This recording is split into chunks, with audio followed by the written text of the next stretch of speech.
I think curiously and with progress in mind. So when I say curiously, I mean there's so much out there, and there's so much to learn, and there's so many different things that we're able to do. And, you know, I'm so fucking curious about all of it, and whether that's, you know, micro or macro. Yeah, so I would say curiously, and again, I just love seeing progress. I think that's what drives me and gets me out of bed. It's like, if you don't see progress, then obviously you're doing something wrong. It's just not fun. Yeah. So yeah. What's up, guys? My name is Ilya. I'm the founder of Xeela Fitness, and today on Everforward Radio, we're going to be talking about entrepreneurship and life.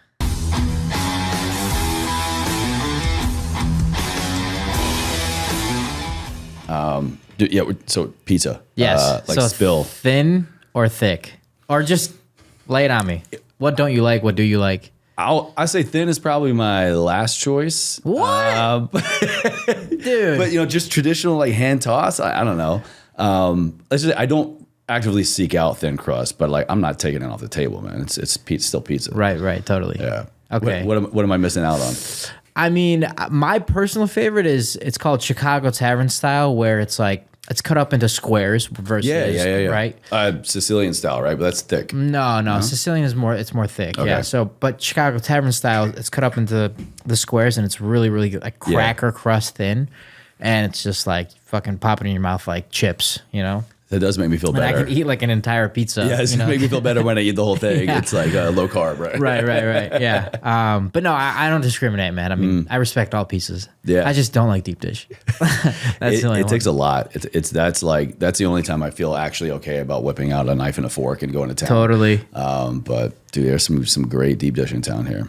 Yeah. I mean, Geno's. I mean, again, they're from Chicago, so they got to be good. But it's just like, I don't know. It's like a casserole. It's fucking hard for me. It's hard for me to like digest. I can't do it. But if you like it, then, you know, again, more power to you. Yeah. I mean, but we're just sitting here talking about pizza, man. But you know, we're supposed to be in the health and fitness space, right? You know, what's that dynamic like? You know, it's you know, I think I say I train because I like pizza so much. Right. You know, what about you? You know, I think that you can have both, and I think that the pizza is so much more worth it when you work for it. You know what I mean? And yeah, I think that having a really, really hard workout week, and then Saturday you enjoy your pizza. It's like my comfort food. You know, it's the fucking best. It's the best. It is. I can swear in here, right? Hell yeah. Okay. Shit. Fuck. Take cock balls. Yeah. Okay. Perfect. Maybe I'll cut a couple of those out. But yeah, it's like my comfort food. Yeah. So I see. I was like, everyone's like, "How are you gonna do that?" And I'm like, fucking, why not? You know, it's like just because it's never been done before doesn't mean I can't do it. You know. So yeah, I love that dynamic. I think it's the best because it's like they're so polar opposite. yeah, truly. You know. Yeah. What's your world, your dynamic, your view look like right now when it comes to health, fitness, wellness? Are you a diehard this guy, diehard that guy? When it comes to taking care of your body, what does that look like for you and why? You know, I'm honestly all over the place. I think what I always go back to is what makes not necessarily you happy or the other guy, but like what makes me happy and what makes you happy as a person when you're doing what you're doing. And there is I don't think there's an answer for everybody. It's like what works for me may not necessarily work for you, and the way I treat my body and the way I do certain things may not pan out for you because we're very different people. And Most likely not. You know what I mean? Yeah. Or not to the same level, at least. Yeah. So I don't know. It's kind of a tough question to answer. Yeah, it's just, again, I'm all over the place. I'm all over the place. Like every week I'll have something like different in my mind about something that I've heard or something that like I've read on, and then I always go back to like what works for me. So you know, I asked that question because I know a lot of people when it comes to specifically how you take care of your body, like fitness and nutrition, right? A lot of people are, I train this way, I eat this way. But I think over the years, I don't know, maybe I'm just looking in the right areas or the areas that I want to look. I feel like that's kind of like going away, like to your point of I don't need one specific modality. And also like if I do choose to try to gravitate towards one, I might just get let down because I'm not going to look the way that she does, or I'm not going to be as strong as he is. You just got to really find what works best for you. That's definitely where I'm at. I mean, case in point, and we were talking earlier about like, oh, you look like you lift, but tonight I'm doing yoga. It's my midweek restorative yoga session because I need that super chill component to when I go super hard. Totally.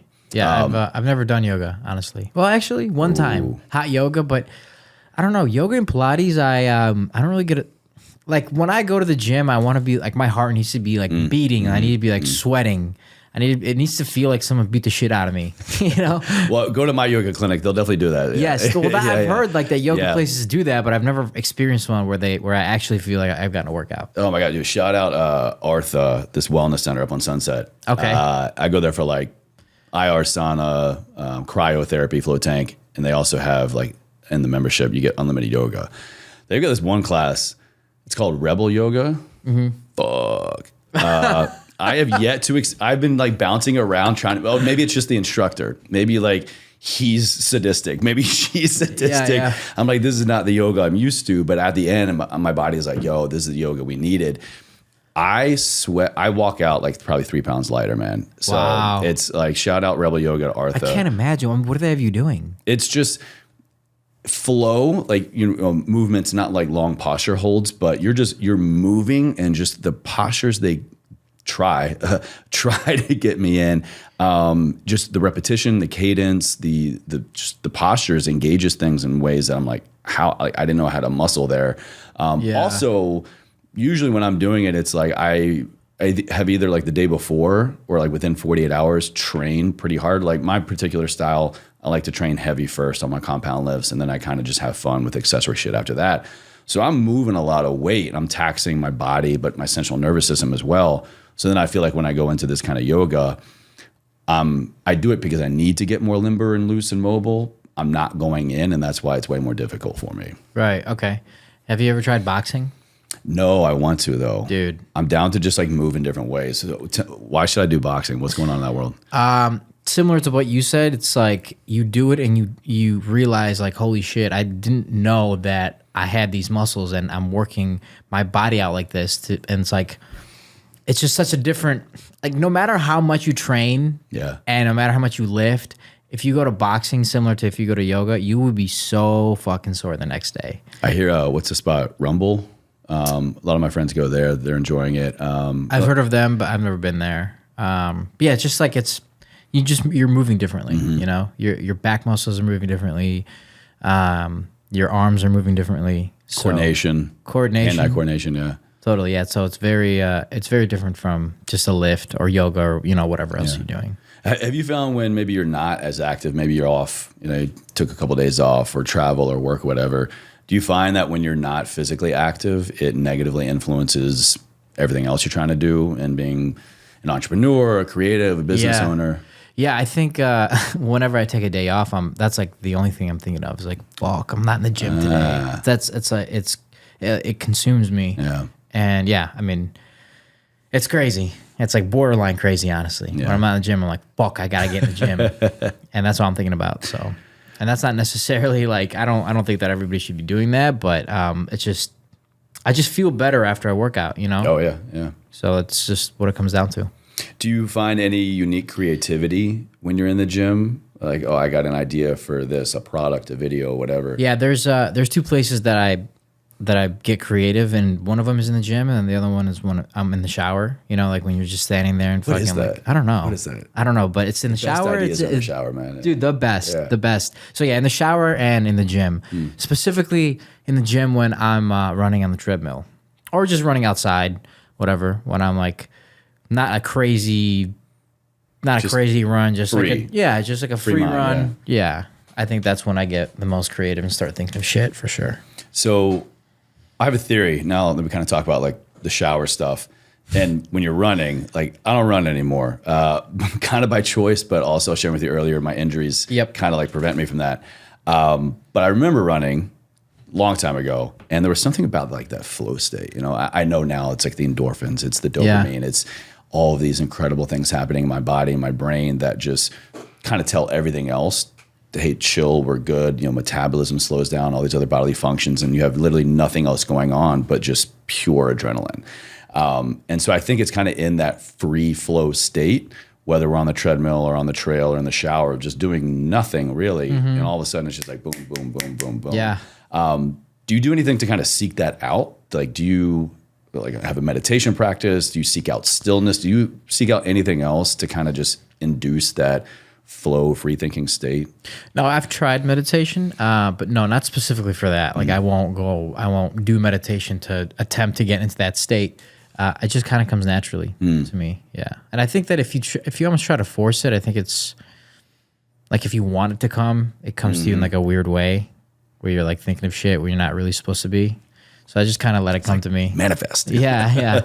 I just let it come to me. Yeah. How did all this start for you, man? Taking care of your body, using that to channel creativity. What's the origin story here with all this? Yeah. So my fitness journey begins like a long time ago. When I was, I don't know, probably 12, 13. I remember my dad taking me to the gym and showing me different exercises, showing me different machines, because he was a gymnast. So he's... oh, wow. So you got...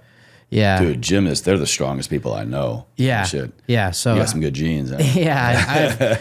God bless, I have amazing genes. And that's actually part of the reason why I started Xeela. I was like, I cannot let these genes go to waste. Seriously. But yeah, so I started when I was really young, and I was lifting and doing sports my entire life. I'm actually super I'm horrible at sports. Horrible. Oh, same. Yeah. Like I'm not coordinated at all. I played baseball forever, so that's like the one thing I got going for me. Yeah, I did track and field, and track and field is like running straight. So like, I can't really fuck that up. Fair point. But yeah, I came to realize I'm really bad at sports and I'm uncoordinated. So I was like, fuck it, I'm just gonna focus on lifting and making my body and myself feel and look as good as I can, because that's what I'm good at. And also what I like. So I did that. I did that for maybe 6 years after high school. And one day I get a call from my mom, and she's questioning what are in the supplements that I'm taking, or what is in the supplements that I'm taking. Every good mom does. Yeah. And so typically I whatever my mom says, I take with a grain of salt, and I brush it off and move on with my day. But for whatever reason, this time I did my research, and I really dug into what's going on in the supplement world. And I'm not sure how much you know or what you... Oh. Yeah, it's pretty brutal. Yeah, I almost launched a line with a buddy of mine years ago. I've been in the production plants. I've seen things. Yeah, it's a crazy world, especially because... as you may know, the FDA doesn't regulate it. Nothing. So it's like you can it's say, like the Wild West. Whatever you want. It's basically the fucking Wild West. Yeah. So I was like, okay, if I'm gonna drink something, I want to know what's in it, right? And most of the products that are out there they're not clear with you, right? They're not transparent with what they put in. Proprietary blend. Yeah. That's the getaway to say what you don't want to say. Yeah. You don't have to say anything really. I've heard some crazy fucking stories about supplement brands putting in, borderline steroids. I believe it. And getting arrested for and going to jail. It's like a ton of crazy shit. So anyways, I was like, let's make a product that is completely transparent, that's third-party tested. Every ingredient is on the label. Every ingredient that you're taking is healthy for you and or not bad for you, right? You can't say necessarily that sucralose is unhealthy / healthy. It's just, it's a substance. Too much protein's not healthy for you. Right. So, yeah, so I did that. I made a pre-workout and a protein line that is vegan and has all of the transparency that you would ever need to buy a supplement, right? And that's what we boast, right? It's like it's a clean pre-workout, it's a clean protein powder, and we don't hide anything from you. It's like there's nothing addictive in there. It's as healthy of a product that you can buy for a supplement. Okay, good. Yeah. No proprietary blends? No, I mean, good.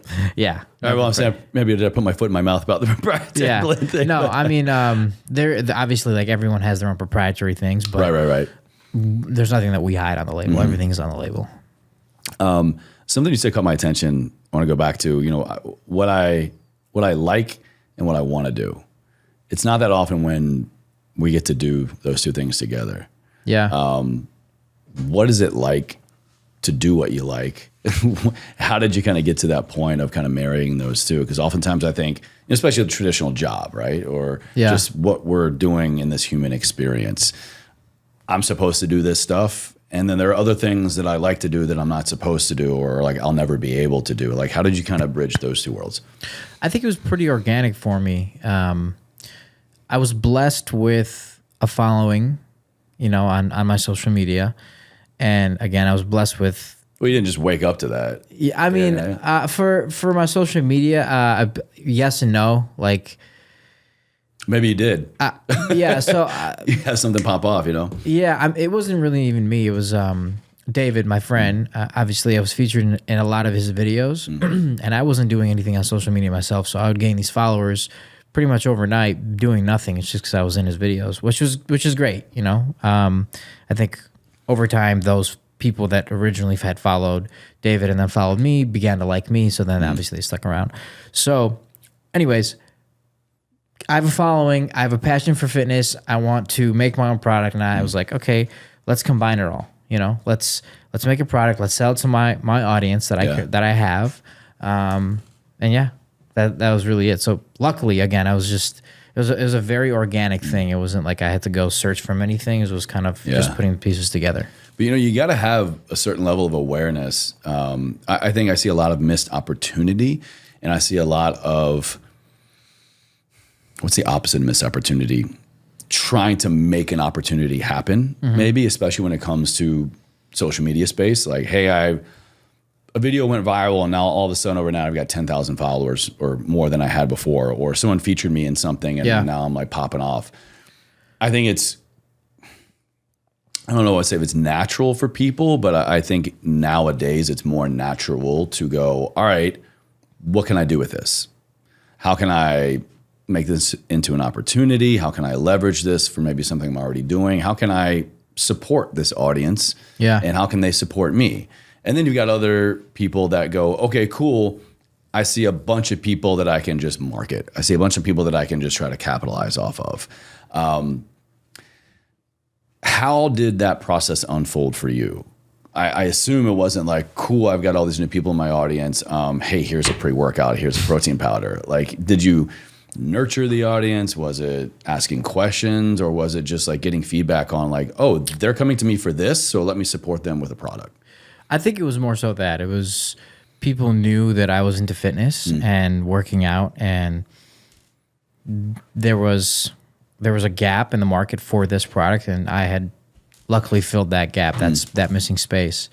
And it's funny, I didn't really talk about doing the business. I didn't talk about the product I was making or showing pictures of me manufacturing it. It was just kind of like one month before we launched. It was just, we're doing this. Here you go. Yeah. You went that route. That's and bold.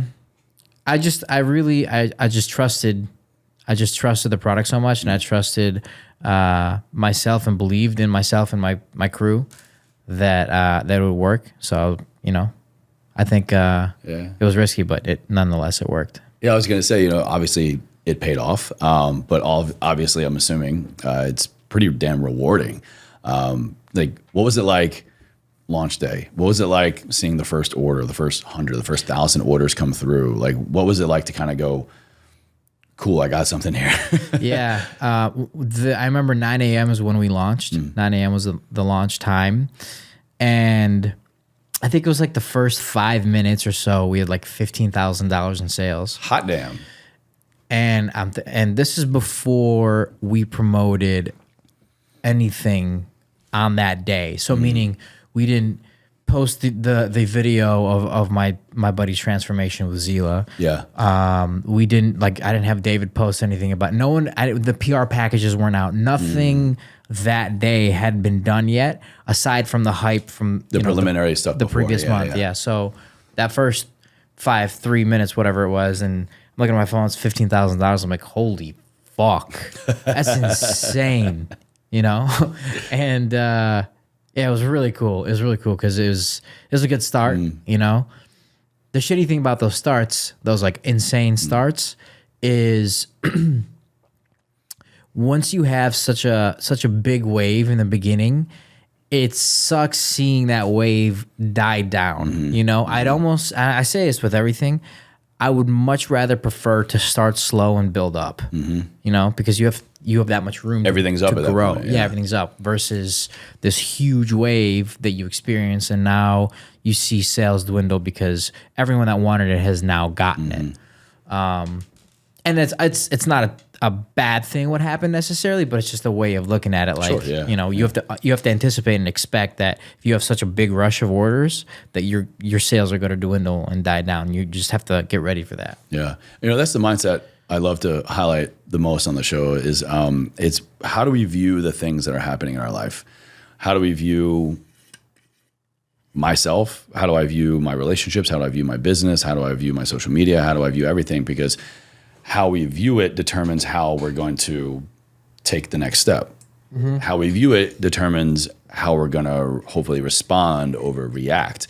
And in someone like your situation, I mean, I doubt you're doing this alone. So, how you view that situation is going to dictate, all right, this is what I need to say to the team. This is what I need to pass back to the manufacturer, what I need to pass back to the audience. My response, my very next thought, my very next post, my very next set of words out of my mouth could very well make things better or could be detrimental. Yeah. Were you aware of all that at that time? And, how did you kind of process that and then take that next step, make that next post, say that next thing? Yeah, I was aware. I was aware of that, and I actually had thought about that a few months prior to, because I knew that you were prepping for that moment. Yeah. Oh wow, cool. Yeah. So I felt that building this big hype would drive sales up the first few days, and like I had said, then they dwindle down. So I was kind of ready for that. And what I wasn't ready for is the amount of sales that we had the first day. And that's what you had asked me, how that first day was. It was the first 2-3 days on launching that and seeing sales skyrocket was such a high. Of course. Such a high. Yeah. Especially with the new business thing. You don't know if it's going to work, if it's not going to work. But luckily, people loved it. People loved the product. People loved the message behind the product. People loved the transformations. They emotionally connect. And yeah, it's just, so not only am I getting a high from the sales, I'm also getting a high from the feedback. So it's like a double whammy on the first day, and it was incredible. Who's been your biggest supporter in all this? And I have to assume again that when you have such a large following, when maybe people have a certain perception about you, then when you have your own success or a different kind of success, or you kind of maybe do your own thing, people might look at you differently. People come out of the woodwork. What was it like before and after all of this for you in terms of just people that are like, hey, we're here to support you, and then maybe the fake ones? If you even had any of those, I don't know. I'm trying to think. Honestly, the people that were with me, because I'm not the youngest dude.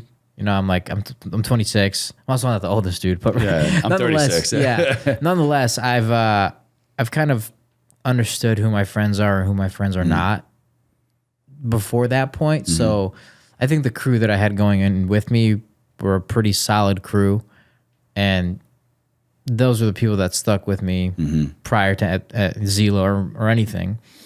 So I didn't really necessarily see many fake people after the launch, because those people had already been kind of cleared out. Yeah, that's awesome. Yeah. That's good. Is that just like an intuition thing? I mean, I think it's rare when I think, especially when you're in teens, 20s, hell, at any point in life, really, to have that level of clarity. Yeah. Unless when you got it, you got it. But like when you're trying to get it, to get that level of clarity on who's with me, who like has truly my best interest at heart, and who I think might have another agenda. Some things come back and bite us in the ass. People surprise us, unfortunately. Yeah, people do surprise us. And I think as of right now, I do have a very, very solid, again, crew that fully supports me. And I don't necessarily know what your question was. I'm sorry. My bad for not making it super clear. Basically, like, how did you know that? How do you have clarity around the people that are in my circle are here to support me, and vice versa? I think it was just based on life events that had happened prior to everything. And when you have, whether it's tragic events or just life events in general that are hard, you start to see who is with you and who's not with you. Luckily or unluckily, whatever, I've had those events, and I know other people that have had those events around me. So with those events in the past, the people that came out of those events were the people that stuck with me. That's good, man. Yeah. That's really good. Yeah, no, it's great. Yeah. I'm extremely lucky, and it's so difficult to trust anybody, unfortunately. I wish that I could trust more people, but you just can't. You can't let your guard down. And that's why they say keep your circle small. I know it's kind of like, it's really cheesy, but it's true. Yeah. It's like there has to be a certain rapport that's built over years and years. And again, the people that are with me now are the people that have been with me since middle school. That's amazing. Yeah. That's really tight. Yeah, it's really tight. Every time I say that, people are like, what the fuck? Your friends out here are your friends from your middle school? And I'm like, yep. I'm extremely lucky. Extremely. I don't disagree, but personally, I'm just naturally kind of, I guess, the opposite. Pretty much every person I meet, unless obviously some people are going to be like, I get a weird feeling from this guy or girl, like gut check, but I'm pretty much open book with everybody I meet and let them in, talk to them, trust them, do all of these things, because I'm very much of the belief that people are good, I guess. I am too. Yeah. And I'm like that to a certain extent, and I think everybody needs to be like that to a certain extent. It's just, where do you draw the line, of I can trust this person like I've trusted my other friend for 10 years and I can't. And yeah, I'm not saying like you can't be friends with anybody, you can't be friendly, not like that. Yeah, you know what I mean? Yeah. But it's just, I think for me, it's more like I hear you on drawing the line aspect, and I think for me now as an adult, that really means drawing boundaries, like getting healthy boundaries. So like, to like give a lot, or even just to give a little, this day and age can feel like a lot. Yeah.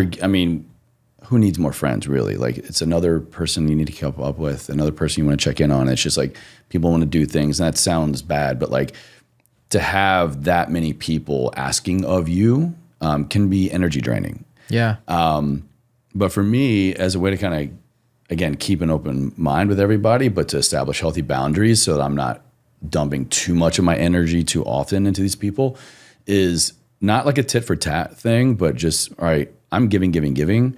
Where is this person giving back? Yeah. Not in like the same way, but just, like little things that I try to do in my nurturing and establishing relationships.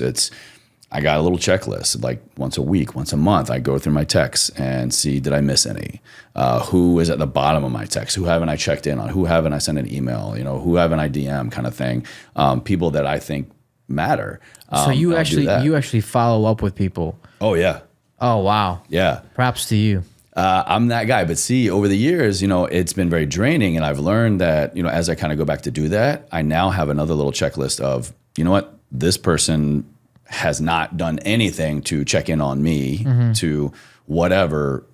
And a long time, or Yeah. I've got 10 outbound and 1 inbound. I'm not saying it's like, yo, fuck you, cut you off kind of thing, Yeah. but I need to establish healthy boundaries and like just kind of pump the brakes a little bit. Totally. Do you do anything like that? Do you have any kind of like checks and balances, or like, your circle is just like reciprocating all the time? Yeah, no, I think it's funny you bring that up because my friend and I were talking about that the other day. We have a friend back home in Chicago, and we're all friends. My friend from Chicago lived with my 2 friends that moved out to LA and didn't move out. He has a girlfriend, he's got a job, whatever the reason was. And there's always this friction, I feel like, because we don't check in enough on him.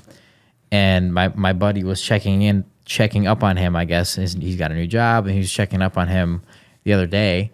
And in my head, I'm like, and this is, maybe I'm wrong. Yeah. Maybe I'm wrong. I'm not saying I'm right, but this is just what I feel. I feel that if you are truly friends with somebody, you don't need to check up on them. I think I see where you're going. You know what I mean? Like, you can regroup at any point in life, and you'll pick back up where you started. I'm not saying like you shouldn't go out to dinner with them or attempt to hang out. That's different. But I'm saying like to connect with that friend that you truly consider a friend on a weekly basis, I don't think should matter. To actually like put it in my to-do list of like, Correct. Oh, I've got to text Ilya. Yes. To force things in the relationship. Yeah. I hear you. But again, I could be wrong, but that's just what I feel. And I wouldn't want anybody reaching out to me that, I'm just a part of your to-do list. Yeah. That's a good point. And I guess it's an opportunity for me to kind of clarify in just general friendships as well. But, specifically, and, I meet so many people. I've been in LA now for 4 years, and especially in the type of work that I'm in and being a podcaster, literally my job is just meeting people, talking to people all the time. And I would not have anybody here if I didn't want to like talk to you in real life as well. So it's kind of like more, I guess I would say, professional relationship establishing and nurturing. Totally. Because Okay. it's like, yo, I hope this isn't the last time you and I see or talk to each other. It could be next month, it could be a year from now, but like I mark my level of success is, and personally and as a podcaster, is we have a great conversation. We have some kind of communication either before and or after. And like I walk away learning and you walk away learning as well. Yeah. And I think if we both do that, which is ultimately me doing my job the right way here, then, then that's the beginning of a relationship in some way, shape or form. Totally. So like I want to, like, hey, next time this pizza shop opens or I'm getting a great slice wherever, or I follow up on something you talked about, like you're like, yo, Ilya, you're fucking right. Like, this is great. Let me just drop you a text, drop you a DM, tag you, whatever. Like, it's just those little things that you just stay connected with other people on. Yeah, I agree. I agree for sure on that. But what you're doing now is really to kind of go back to the health and fitness stuff, and taking care of your body and this new business venture. A lot of people go that route. And I'm someone that has seen the supplements industry inside and out. I've worked with and have many supplement types of sponsors, and a lot of friends and peers that run their own supplements lineup. Is it that easy? Because it seems like every other day, a new brand is popping up, doing this, doing that. It's like, is it really that easy? And what do you see people maybe doing wrong, or what are misconceptions people have about like, I want to start a business like this? Is it that easy? I mean, it depends, because anybody can reach out to a manufacturer and white label a shitload of product. You can have 10 products tomorrow if you wanted to, But if you really want to build a brand that people love and care about and truly connect to, rather than it being an overnight cash grab, then it definitely is much more difficult. And that second part is definitely what I'm trying to do. It's building a brand that people love and emotionally connect to, and I want it to be a brand that truly does help people with their life. I'm not trying to sell my product to sell my product. Obviously, I want to make a lot of money, you know what I mean, in the process. But I want people to understand that first and foremost, it's like you come to Xeela and you buy my product because you want to change your life. And that's what we're about, So to answer your question, is it easy? I don't think it's ever really easy for anybody. Are there easier routes to take? Yes. Are there harder routes to take that have a delayed gratification effect? For sure. Yeah. What was the biggest hiccup you experienced in this startup, in this new venture? And how did you overcome it? Or did it work out? Biggest hiccup. I'm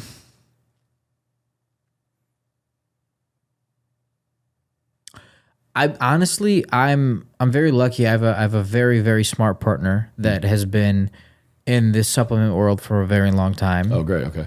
So with his expertise, his name is Sean. Shout out Sean. What's up, Sean? With his expertise, we haven't really had that many big hiccups. I mean, there's little stuff here and there that we deal with every day, as there is with any business. And we'll handle those accordingly, but nothing big. Luckily. Yeah, it's like, again, with his expertise, he's seen all the wrong bullshit with this business. Dope experience that comes to the table, no doubt. Yeah. And so with him, we haven't experienced something that's like super traumatic. And it's like, fuck, what do we do? Yeah. I mean, I know this also isn't your only venture. You been doing, and you have a lot of other things, a lot of irons in the fire. Yeah. How do you manage that? A lot of work, for sure, and I'm working on being a lot more organized with my time than I am now. How so? What does that look like? So there's certain things that you can do throughout the day that can help with time management. I think giving certain people certain tasks and having a system of how those tasks are followed up with can help tremendously. I think having systems of operation within your business help a lot. I think that having a software that is able to schedule and keep up with tasks is great. I mean, there's so many different things, and basically, I mean, I've been implementing pieces and bits and pieces from all these things I'm talking about into my life throughout the last, however many years I've been in business. But I think with everything that I'm doing now and with all these big ventures, I'm really trying to get organized. And as of right now, it's just been, I mean, sometimes like when we launched, it was for 2 weeks leading up to it, it was like 16-hour work days. I believe it. Yeah. And I'm down for that. I love the grind, but it's like sometimes you have to work smarter than you have to work harder. And also, I think just, the sayings, work smart, not hard. Yeah. I think you have to do both, but to a certain extent, I mean, especially this day and age, I think that's one of those things that's like dying out from the generation before of, whatever they're called. But just like, back in my day, we had to do this. You had to like just show up and you would work, and then one day, hopefully, somebody would see you and promote you. And like, there's definitely still a necessity for hard work and just showing up.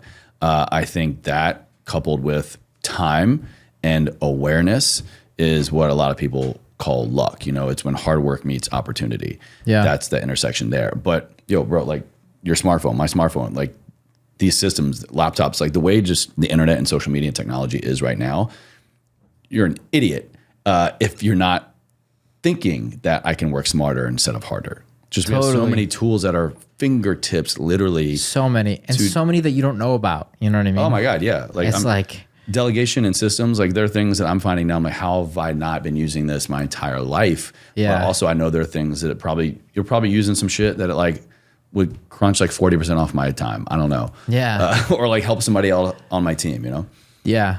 Yeah, no. So anyways, it's all about time management, and that's what I'm trying to get better at. And that's what I've been kind of working on with my ventures. Because if I don't, then I'm not going to be able to do them sufficiently. I got a book for you. Have you ever read The One Thing? No. That book, I reread it. Well, actually, I re-listen. I get the audiobook. But that book I got like 5 or 6 years ago. It's co-authored by, I always like mix up the names. It's Jay Papasan and Gary Keller. They're the co-founders of this, like the world's largest real estate company. Keller Williams? Keller Williams, yeah. And they wrote this book called The One Thing. And hands down, that book transformed my time management, my time blocking, my just how I even view and develop goals and action items to support them. Every January, I go back and I re-listen to the audiobook just to like carve out the next year. Yeah. The One Game Thing. changer. The One Thing. Okay. Yeah. Great book, great content. They got a podcast as well. The One Thing's incredible, man. Hell yeah. No, I'll definitely give it I love that shit. The One Thing. Time it, because like that's the only thing that you don't get back. You know, it's such a valuable thing. And you don't get it back. You know, it's like you can make all the money in the world, but who the fuck needs that money at 75? You know, it's like you want to make it as quick as possible. I'm with you, man. Yeah, I want to have as long of a life as possible, quality of life as possible. Yeah. But I don't want to feel it along the way, you know? Yeah. Yeah. Like literally, I don't want to feel it in my bank account. I don't want to feel it in my relationship. Again, we've got so much at our fingertips to support that, plus the hard work, of course. Yeah. So where are we going with Xeela? Where are you going with your endeavors? What's the future? What's on the horizon, man? How have you done these things, learned these things, and now applying to new things? Yeah. So, I mean, whenever people ask me that, it's like, I sound fucking insane when I say it. And it's a little bit you crazy. You take over the world? Because I'm after taking over the world. Yeah. No, I am. And like a lot of people say that, but it's like, I really, really, really mean it. Like I want to be the size of Nike, you know? I want to be those Goliath fucking companies that just do really, really cool shit. And yeah, and how I get there, it's still unknown, but you know, I want to get into pre-made shakes. I want to get into like muscle milk. Yeah, similar to that. I want to get into apparel. There's just a lot of verticals that I want to take with Xeela. I'm doing a workout app, a training app. Oh, amazing. Good deal. Yeah, and in the beginning of the new year. I went that route when I left my job before committing full-time to the podcast. I had a coaching app as well. Oh, nice. Yeah. Nice. It was great. Yeah. Great system, great easy way to delegate. Yeah. I just had to choose one or the other. Yeah, so there's a lot of verticals I want to take. And really with anything that I touch, I want to make it as big as physically possible. So, yeah, that's where I want it to be. I love it, man. When people ask, when other people check in with me so graciously, they're like, hey, how's it going? What are you up to? My response is always the same. You know, just trying to take over the world. Yeah. I actually, whenever people ask me how it's going, I'm always like, I never know what to say because it's never good enough for me. It's like, how much time you got? Yeah. Yeah. I'm always like, it's good. Could be better, you know? That's honest, man. It's honest. It's real. Yeah. I don't know at what point my friend always tells me like it's never gonna be enough, and I wonder if that's true. You know, like I wonder if it really is ever gonna be enough. I don't think so.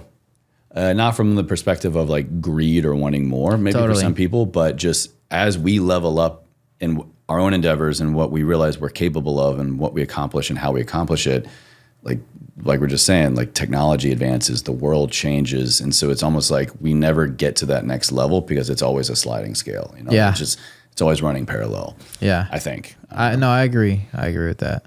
Well, dude, it's been great having you on the show. I can't wait to check out the next thing. Yes, that we'll wait for the public knowledge to go with. But. To bring it home to the concept of ever forward, man, you definitely been talking about a lot of it in your endeavors of just the next thing, but also doing it better and making it better along the way. Ever forward. What do those two words mean to you? So if I were to say, how do you live a life ever forward? How would you describe that? How would you define that?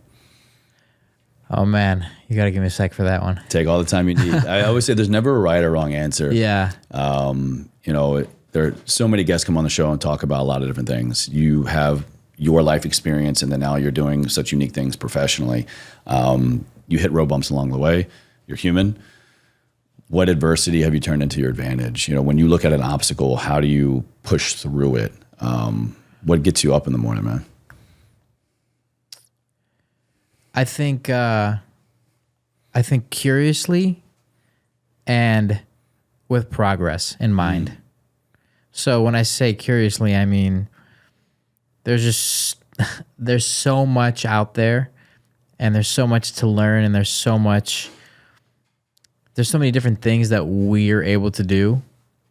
And I'm so fucking curious about all of it, and whether that's micro or macro.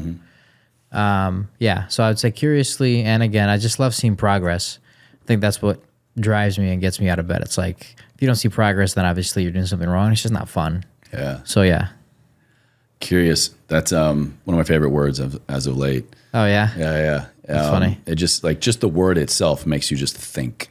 Yeah. It makes you just think. And if we can, I think if we can stay thinking, then watch out, man. Yes. Watch out. I agree. Always thinking. Yeah. Always thinking. Always thinking. Yep. Ever forward. Yes, sir. Well, dude, this was great. Thank you so much. Yeah, thanks for having me, man. Of course, we're going to have your name and information and Xeela and anything and everything we talked about. I'll also link the one thing and the show notes, the video notes for everybody. Hell yeah. But if they want to go somewhere right now to connect with you, where are you hanging out the most? My Instagram is Ilya Feddy, Ilya Feddy, Feddy.